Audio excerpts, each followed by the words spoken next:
साथियों, परम शक्ति मिशन पर आपका स्वागत है। अभी पिछले कुछ समय से रामचरितमानस पर बहुत सारी टिप्पणियां उठी, बहुत सारी चर्चाएं हुई, बहुत सारे विवाद उत्पन्न हुए। कुछ लोगों ने रामचरितमानस पर प्रश्न उठाए और उसका अपमान भी किया। हालांकि कुछ लोगों ने उनके क्या बोलते हैं पक्ष में अपनी बातें रखी और कुछ लोगों ने उसके प्रतिकार में अपने पक्ष रखे, अपनी बातें रखी। हालांकि जिस चौपाई पर बहुत सारा विवाद उठा वह चौपाई आपके सामने है। ढोल गंवार शूद्र पशु नारी सकल ताड़ना के अधिकारी।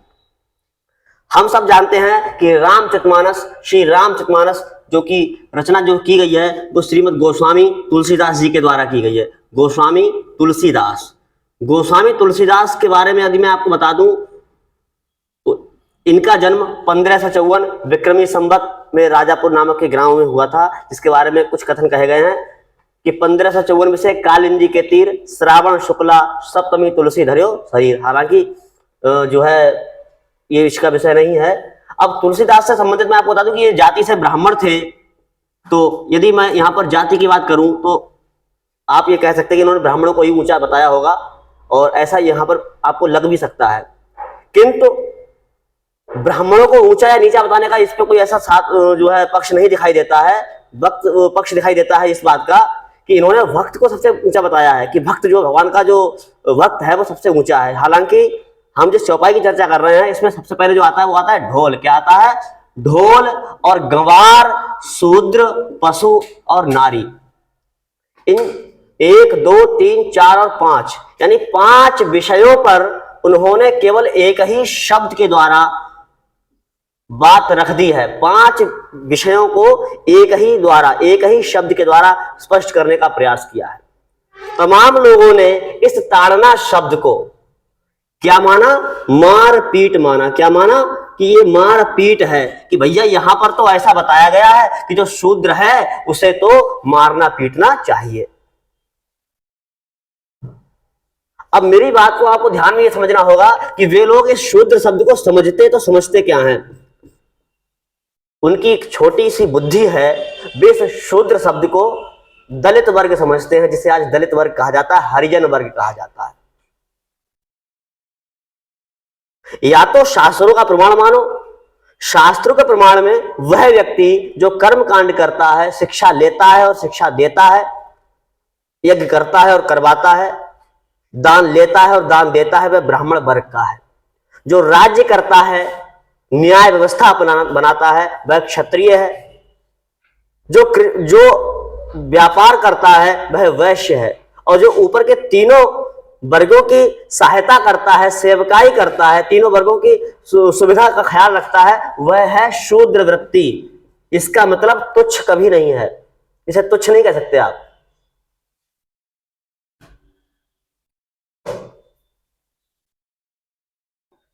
अब इसे आप दलित कहते हैं। दलित का अर्थ है जिसका दलन किया गया हो, जिसे कुचला गया हो। जबकि शूद्र तो अधिकार पूर्वक वर्क कर रहे हैं, कार्य कर रहे हैं उन वर्गों में जहां उनके काम की आवश्यकता है। चाहे वह किसान हो, चाहे वह कुम्हार हो, चाहे वह पानी भरने वाला हो, चाहे वह कोई भी हो।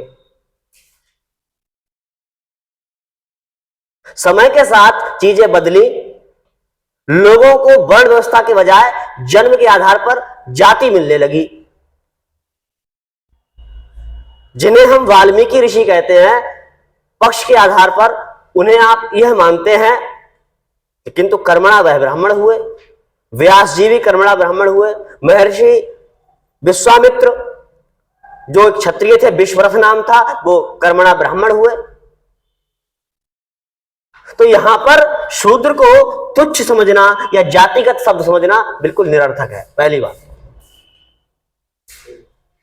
अब आते हैं भाषा की बात करते हैं। तो मेरे प्यारे, जब कोई काव्य की रचना होती है, जैसा कि बड़े बड़े विद्वानों ने अपनी बातें रखी, जब कोई काव्य रचना होती है तो काव्य रचना के 3 बड़े बड़े प्राण होते हैं। सबको पता है, सभी शिक्षक थे वहां पर, पीएचडी वाले भी थे जो अपनी बात रखते थे। काव्य रचना के 3 प्राण होते हैं। पहला होता है रस, दूसरा होता है अलंकार और तीसरा होता है छंद विधान। ये चौपाई में है तो छंद हो गया। रस और अलंकार। अलंकार में एक अलंकार होता है, सभी लोग जानते हैं, जिसका नाम है श्लेष अलंकार। कौन सा अलंकार है? श्लेष अलंकार। और श्लेष अलंकार वहां होता है जहां एक ही शब्द के द्वारा कई सारे पक्षों को स्पष्ट कर दिया जाए। एक ही शब्द अपने आप में बहुत सारे अर्थ लिए होता है। मेरे प्यारे, यहां पर ढोल गंवार शूद्र पशुनारी, यह बात समुद्र कह रहा है। भगवान श्री राम से पूरा पक्ष वहां पर आता है कि प्रभु भल कीन मोहि सिख दीनी। प्रभु आपने अच्छा किया जो आज मुझे सीख दी, मुझे आपने सीख दी, मुझे शिक्षा दी, आपने मुझे ज्ञान दिया। मर्यादा पुण्य तुम्हारी कीनी। यहां पर ये लिखा हुआ है दोहा संख्या 59 से पहले, आप यहां पर देख सकते हैं कि प्रभु भल कीन मोहि सिख दीनी, मर्यादा प्रभु तुम्हारी कीनी। और उसके नीचे समुद्र द्वारा कहता है कि हे प्रभु, संसार में जितनी भी चीजें हैं इन सब के लिए ताड़ना परम आवश्यक है। वो ताड़ना किस किस के लिए है? पहला है ढोल। क्या है? ढोल के लिए ताड़ना बहुत ही आवश्यक है। गंवार, शूद्र, पशु और नारी सकल ताड़ना के अधिकारी। मेरे प्यारे, जो ये ढोल है, इसके लिए ताड़ना जो शब्द है, इसका अर्थ है आपको इसकी ताल का ज्ञान होना चाहिए।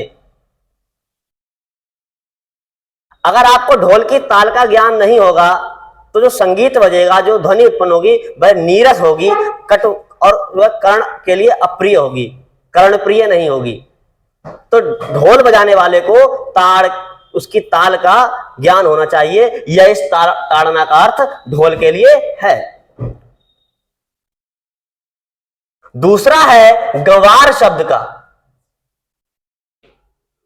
गंवार शब्द के लिए ताड़ना का अर्थ क्या है? तो यहां पर जो विराम दिया गया है वो गंवार और शूद्र दोनों के लिए एक साथ स्पष्ट करा, एक साथ लिया जाएगा। इसका अर्थ है शिक्षा। क्या है? शिक्षा। कि गंवार और जो शूद्र, जो सेवक है, इनके लिए शिक्षा आवश्यक है, सीख आवश्यक है। यदि वे कोई कार्य गलत करते हैं तो उन्हें यह बताना परम आवश्यक है कि यह कार्य ऐसे होना चाहिए, आप इसे ऐसे करें। दूसरा आता है पशु। यदि कोई जानवर है, कोई जंगली जानवर है या कोई पालतू जानवर है, यदि वह सही मार्ग पर नहीं चल रहा है तो उसके लिए ताड़ना का मतलब है उसके लिए आपको हाँकना या पीटना, जो भी किया जाता है वो भी आवश्यक है। अरे सर्कस में जब जानवर काम करते हैं तो उनके लिए ताड़ना दी जाती नहीं दी जाती है? वो भी तो ताड़ना ही है। वो ये ताड़ना शब्द यहां पर लाइक एज ट्रेनिंग की बात कर रहा है, वो प्रशिक्षण की बात कर रहा है। अगला है नारी। नारी के लिए ताड़ना का क्या अर्थ है? यह ताड़ना शब्द का अर्थ नारी के लिए है ऑब्जर्वेशन, निरीक्षण, इन्विजिलेशन। आप उसे कैसे देखते हैं? नारी एक ऐसा विषय है कि उसकी रक्षा करी जानी चाहिए, उसके सम्मान की लाज बची रहे,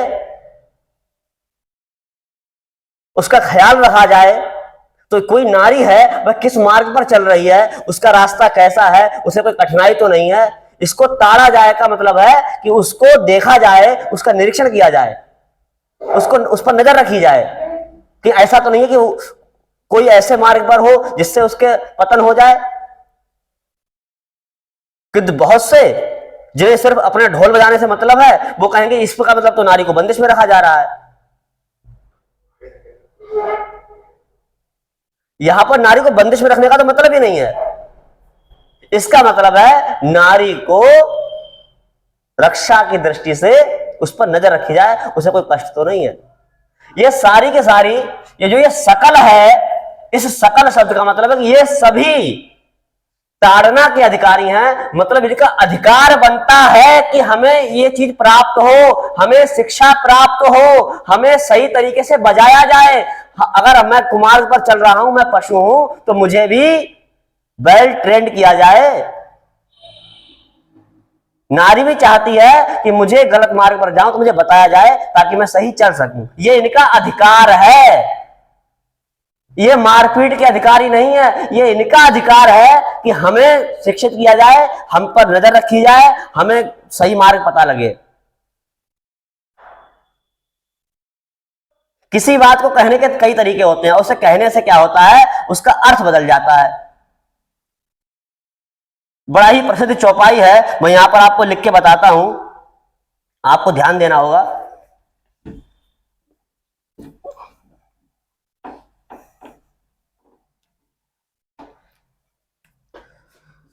वे पितुमात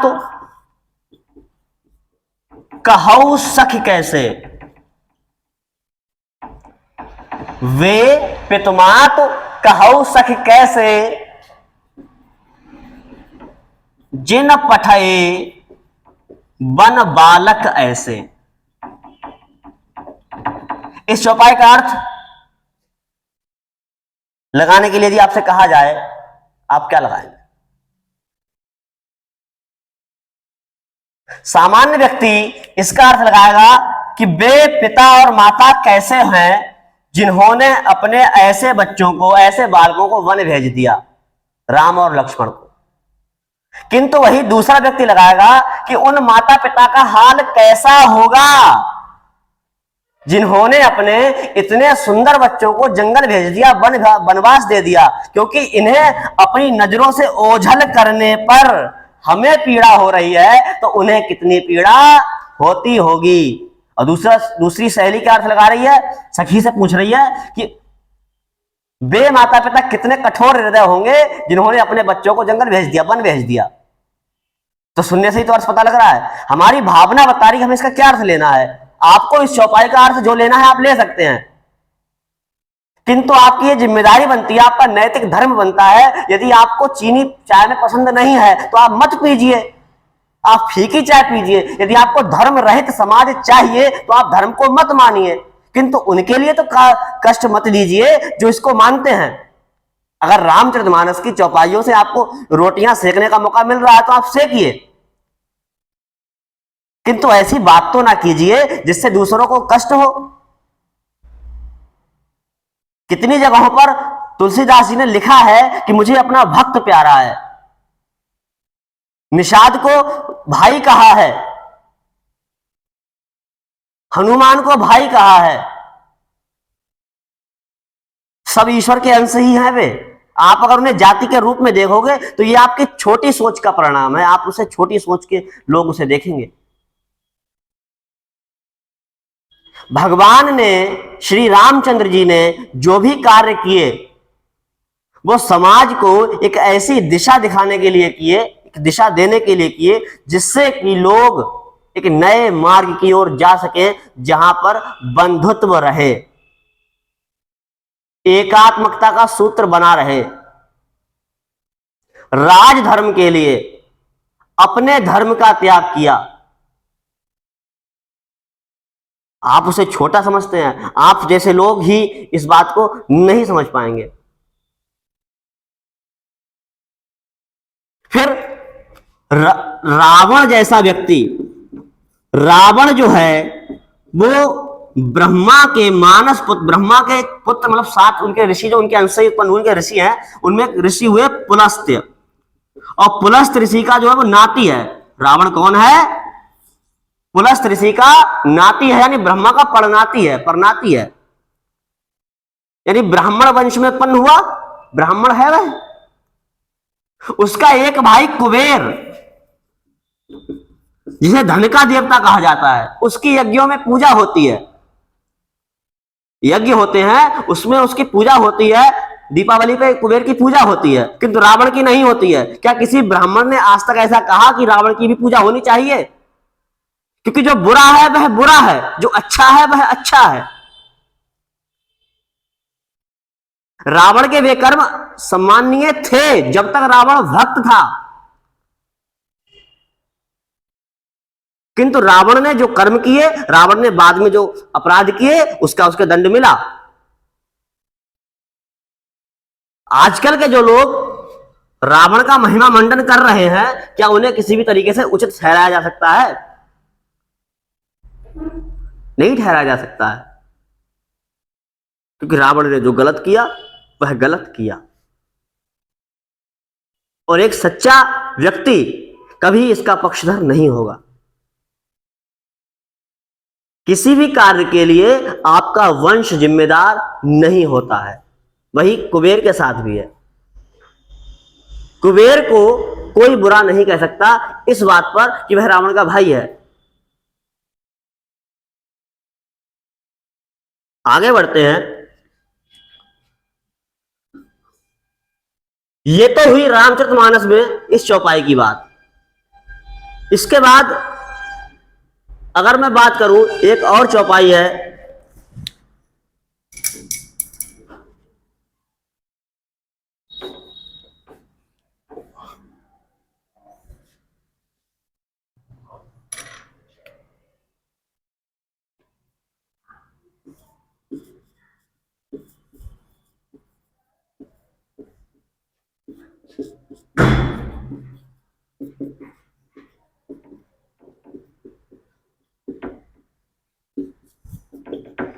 केवल मैंने एक अर्धाली लिखी है, इस अर्धाली में ही इसका अर्थ मैं आपको समझा दूंगा। सीता जी कहती हैं वन गमन के समय कि मैं सुकुमारी नाथ वन जोगू।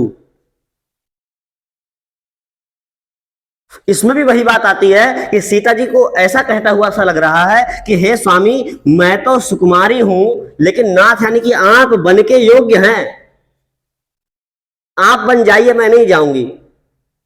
क्या ऐसा संभव है उन्होंने ये कहा हो? चौपाई यही कह रही है, किंतु चौपाई में भी आलंकारिक भाषा का प्रयोग है।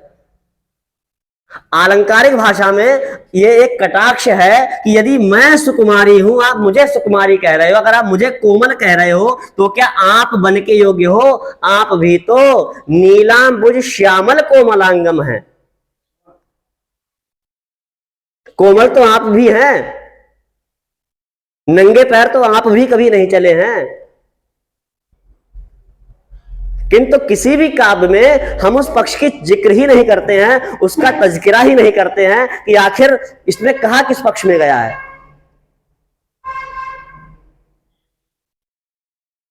किसी भी काव्य रचना में, किसी भी साहित्य में कई तरह के अलंकारिक भाषाओं का प्रयोग करा जाता है। अतिशयोक्ति भी होती है,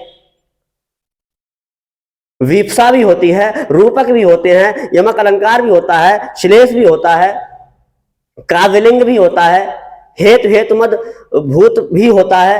काल की अगर बात करी जाए तो भूतकाल की चर्चा भी लेकर के आ जाते हैं, भविष्य काल की आगे की चर्चा भी लेकर के आते हैं, वर्तमान काल की चर्चा भी लेकर के आते हैं। वाक्य का संयोजन ऐसा करा जाता है कि आपको पता ही नहीं लगा कि पूर्व जन्म की बात को बता रहा है। इसी में एक उदाहरण लेकर के आता हूं।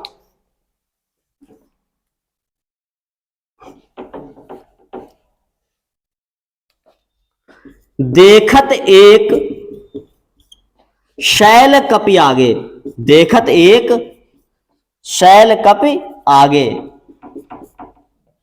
मैं आपको इसमें प्रमाण दिखाता हूं। इसमें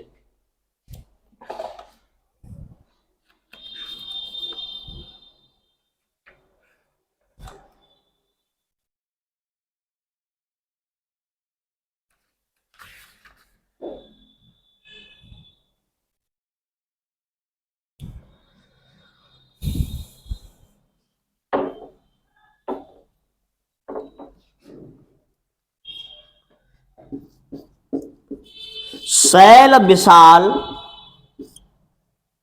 देख एक आगे, तापर धाई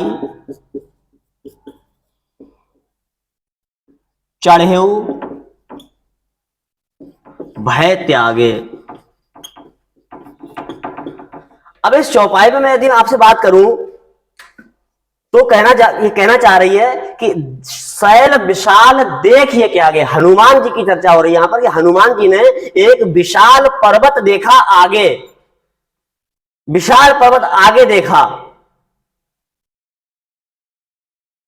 और उस पर्वत को जब उन्होंने देखा है, पहले तो मैं आपसे पूछ लूं कि इस चौपाई को आप किस काल में लेकर के जाएंगे? आप ये देख सकते हैं, देखिए कि शैल विशाल देखिए कि आगे, तापर धाई चढ़ेऊ भय त्यागे। आप देखिए, शैल विशाल देखिए कि आगे, तापर धाई चढ़ेऊ भय त्यागे। किसे किस काल में लेकर के जाएंगे? शैल विशाल देखिए कि आगे का मतलब है कि आगे हनुमान जी ने एक विशाल पर्वत देखा और उस पर्वत पर वो दौड़कर चढ़ गए। क्या चढ़ गए? दौड़कर चढ़ गए। उस पर्वत पर चढ़ने के लिए उन्हें दौड़ना पड़ा। और भय त्यागे, उन्होंने क्या त्याग दिया? भय त्याग दिया। त्यागा क्या जाता है? भय त्यागा है। लेकिन भय त्यागना क्यों पड़ा? क्योंकि भय हुआ होगा ना। अगर भय किससे होता है? जिससे हमें डर होता है। भय किससे होता है? जिसके, भाई तभी तो त्यागना पड़ा। इसके तुरंत नीचे है कि उमा न कछु कपिकै प्रभुताई, उमा न कछु कपिकै प्रभुताई, अप्रभ प्रताप जो काल ही खाई।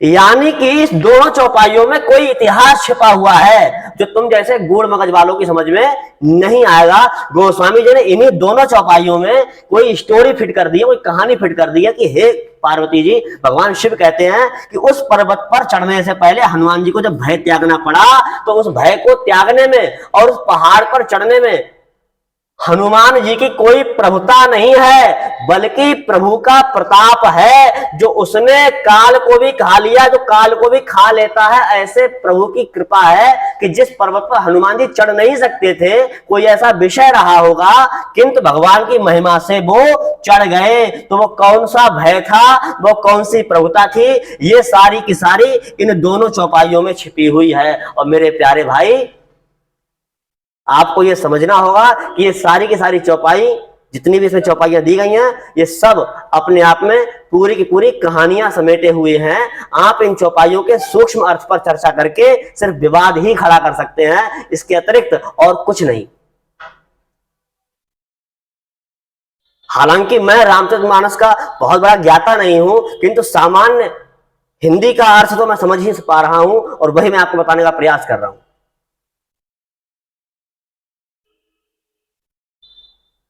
कोशिश यह है कि आप उसे समझें।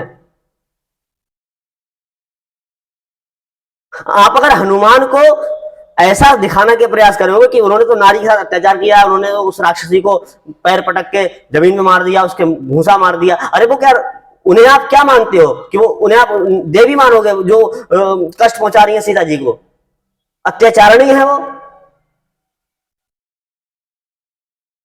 उन्हें तो मारना ही चाहिए, तारका को तो मारना ही चाहिए, कुंभकर्ण को तो मारा ही जाएगा, मेघनाथ को तो मारा ही, जो अत्याचारी है उसको तो मारा ही जाएगा। उसने पहले क्या किया है इस बात के तो कोई बात ही नहीं है कि उसने पहले क्या किया है। आज का संविधान भी आपका काम देखता है, आपने क्या काम किया है। आपने यदि कोई अपराध किया है, वह मानसिक किया है या शारीरिक किया है, उसी के आधार पर तो दंड मिलता है आपको। रावण ने दंडात्मक कार्रवाई के योग्य कार्य किया, उसको दंड मिला। ठीक वैसे ही हमारे संविधान में भी यदि कोई ऐसा अपराध करता है, कानून उसे सजा देता है।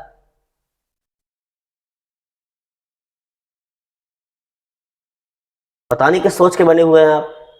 आपके, मैं क्या बोलूं, आपको क्रोध नहीं आता है, आपके शास्त्रों पर आप स्वयं टिप्पणी करते हैं।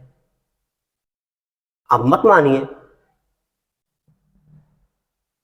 किसी कवि की कल्पना कह देना रामचरितमानस को, यह तो बहुत छोटी सोच है आपकी, बहुत तुच्छ सोच है। आप यह मानेंगे, आपको यह तो मानना बहुत अच्छा लगता है, रक्त की खोज कार्ल लैंडस्टीनर ने की, बहुत अच्छा लगता है। रक्त की खोज, रक्त समूह की खोज, सॉरी, रक्त समूह की खोज कार्ल लैंडस्टीनर ने करी, बहुत अच्छा लगता है आपको। किंतु आपको इस बात पर जरा भी गर्व नहीं है कि शरीर 7 धातुओं से मिलकर बना है। रक्त, मज्जा, वसा, मांसन, अष्ट, मेदांशी, पार्वती से भगवान शिव कहते हैं कि रक्त, मज्जा, वसा, मांस और अन्न और अस्थि और मेदा इत्यादि से शरीर मिलकर बना हुआ है। इस बात पे गर्व नहीं है कि ऐसा पहले से लिखा हुआ किताबों में है। दुर्गा सप्तशती में गर्व कर ही नहीं सकते, क्योंकि आप अपने धर्म से स्वयं ही घृणा करते हैं, जो मिशनरियों द्वारा आप में भरी गई है। मैं कभी मिल नहीं पाया और शायद आगे भविष्य में कभी मिल पाऊंगा डॉक्टर सैयद रिजवान अहमद जी से। बस उन्हीं की प्रेरणा से मैं बस आज कुछ कहने का प्रयास कर रहा हूं, क्योंकि मैं हमेशा बचता रहा हूं। पिछले कई वर्षों से ये चीजें मेरे दिमाग में आती रही हैं, ये चीजें मुझे कहने का साहस नहीं मिल पाया। मेरे मित्र मुझसे कहा करते थे कि मैं भी कुछ बोलूं, किंतु मैं कभी साहस नहीं जुटा पाया। बहुत बार सोचा मैं कुछ बातें आपके सामने रखूं, बस यही एक प्रयास था। जय हिंद, जय भारत।